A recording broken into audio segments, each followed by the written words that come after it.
विधानसभा निवडणुकीवेळी समीर भुजबळांनी मुंबई अध्यक्षपदाचा राजीनामा दिला होता, मात्र पक्षाने राजीनामा स्वीकारलाच नसल्याचं समीर भुजबळ यांनी म्हटलंय।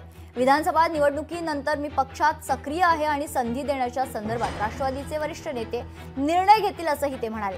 तो उपमुख्यमंत्री अजित पवार यांनी समीर भुजबळ यांचा राजीनामा स्वीकारलेला होता, त्यांची हकालपट्टी झाली आहे अशी टीका सुहास कांदे यांनी केली आहे। पक्षाने माझा राजीनामा स्वीकारलाच नाही असं भुजबळांचं म्हणणं आहे। विधानसभा निवडणुकीनंतरही मी पक्षात सक्रिय आहे। विधानसभेला समीर भुजबळांनी खरतर राजीनामा दिला होता। राजीनामा मी दिला होता, परंतु अजून तो स्वीकारला गेलेला नाही।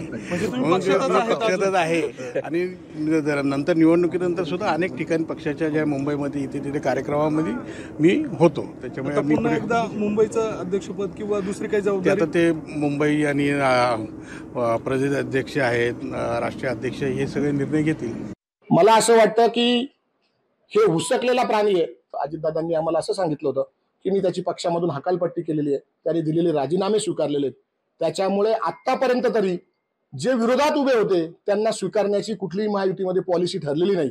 म्हणून समीर भुजबळ हा हकाललेला प्राणी आणि तो बळजबरीने जी करप्शन करून मिळवलेली ज्या काही जमिनी असेल, जुमले असतील, ते वाचवण्यासाठी हे प्रकार आहे।